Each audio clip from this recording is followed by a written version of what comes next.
Hey guys, Turks and Jerks. It's Ben Mankiewicz and Lindsey McCormick and Michael Schur and the guy on the end. Welcome, Guy.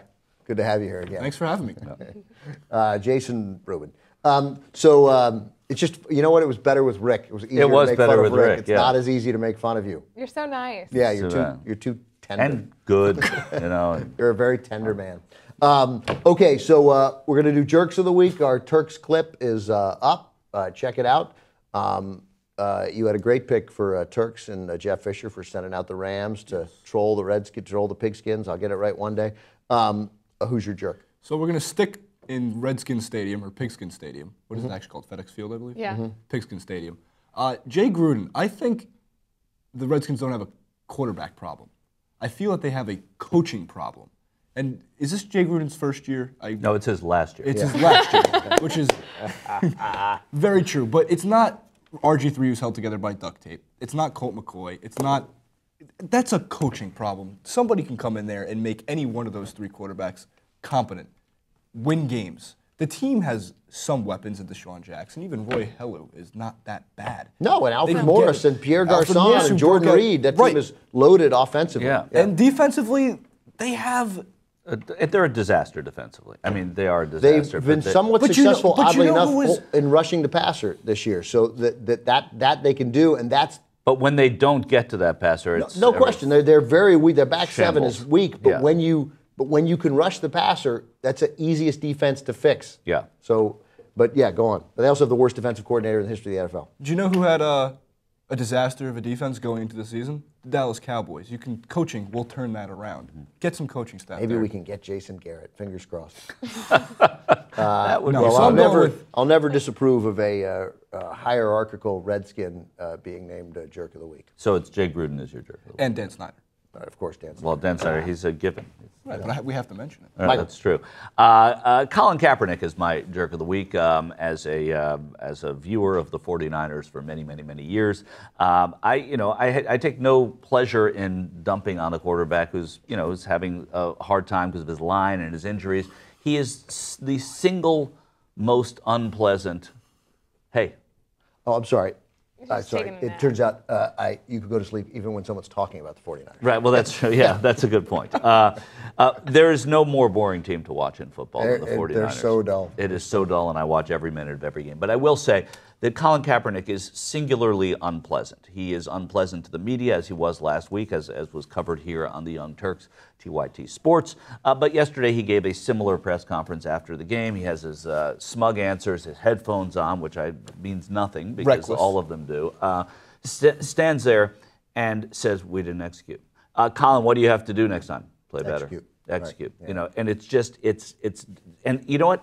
I think the media is having a good time with his lack of success right now, the beat writers there, because he's been so unpleasant to them for so long. They feel like they're just going to keep asking him and keep making him look foolish. It's not hard to get on the media's good side. It really isn't. Yeah. They like any player who's moderately honest and willing to talk. Yeah. You don't have to throw anyone under the bus. You don't have to say, boy, that game plan was terrible and our OC needs to go, Right. or I hate Coach Harbaugh. You don't have to say anything like that. Just express, man, that was frustrating. I don't understand it. Man, that was frustrating. Similar interviews done right afterwards with Frank Gore and Vernon Davis, who also lost and who also didn't play well. Who also have headphones. Yeah, who also have headphones. Right, exactly. But they were engaging, they were charming, they were honest, they were frustrated, all of the things, and that's exactly right. And this guy's the leader. It makes it worse. Like, we wouldn't be talking about it if Colin Kaepernick were the tight end and Vernon Davis were the quarterback. Right. Like, if your tight end is a malcontent sulker, okay, whatever. But he's the quarterback, and he's the leader, and he sets a terrible example, and his body language is terrible. I mean, I could now put him under the same Jay Cutler microscope. So I'm going to do the Niners as a whole. And, 3 touchdowns total in 4 games. That's embarrassing enough. Now they Bruce Miller had one. Bruce Miller scored it. Yeah.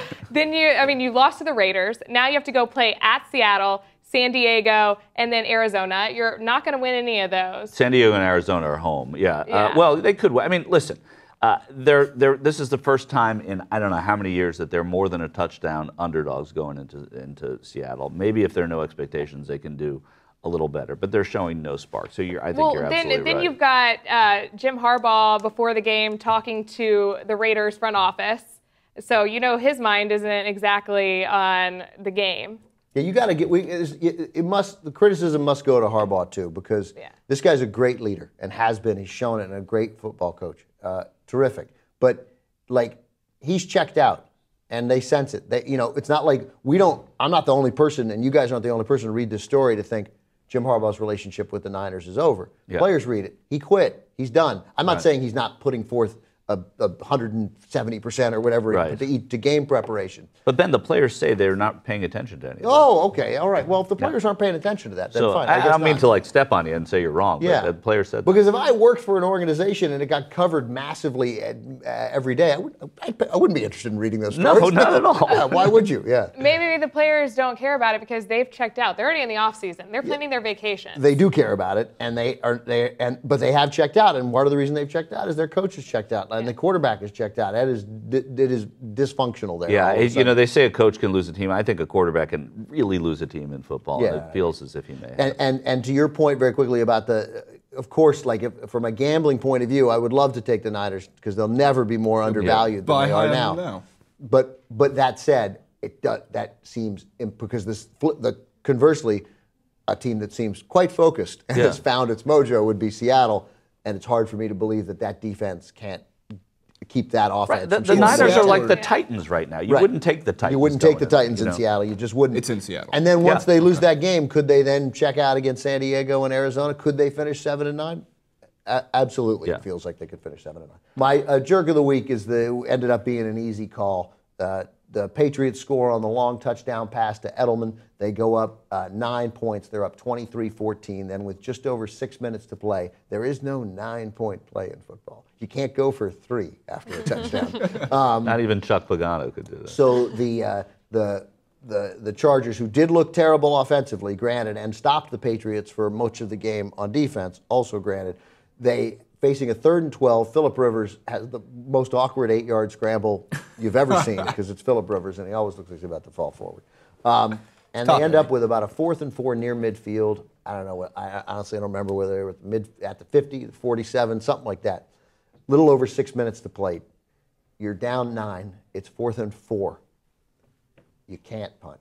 You cannot punt the ball down 9 at midfield at 4th and 4. If it's 4th and 14, I don't think you can punt then, but I wouldn't be talking about it. 4th and 4, you'll get 4 yards. You sometimes get it. You've got to keep the ball. Every coach acknowledges turnover is the worst part of the game. That's a voluntary turnover. Letting the Patriots then, if they get 1 first down, they run 4 minutes off the clock or make you use all your timeouts.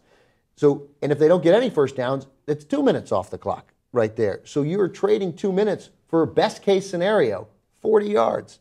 Has he given his Turk of the Week yet? Turk of the week? I zoned out about an hour ago. How does Mike McCoy punt the ball? How does Mike McCoy punt the ball? I mean, I looked on Twitter to see if Charger fans were with me, and Charger fans were with me. Bolt up. Also, the thing so you're punting because then you have to stop them. If you go for it on 4th and 4 and you don't get it, you can still stop them and get the ball back, and still the only difference is yards. It's the same thing. It's just yards. And yards at that point don't matter. You're either going to go down the field and score and then get the ball back somehow. But it's crazy. By punting, you were saying our better chance is to recover an onside kick than to get 4 yards. Yeah. That's the decision you're making there. It's insane. And also, the Chargers showed the previous week that they can score quickly and well if they need to. Yeah, I mean, and they certainly didn't look like they could move the ball, but you have to try. It's okay if you don't get it and the Patriots score and you lose 30-14 instead of 23-14. It doesn't make any difference. You have to go for it. Terrible call. My opinion of Mike McCoy is he'll have to change completely. I'm now determined he's the wrong coach. Wrong coach.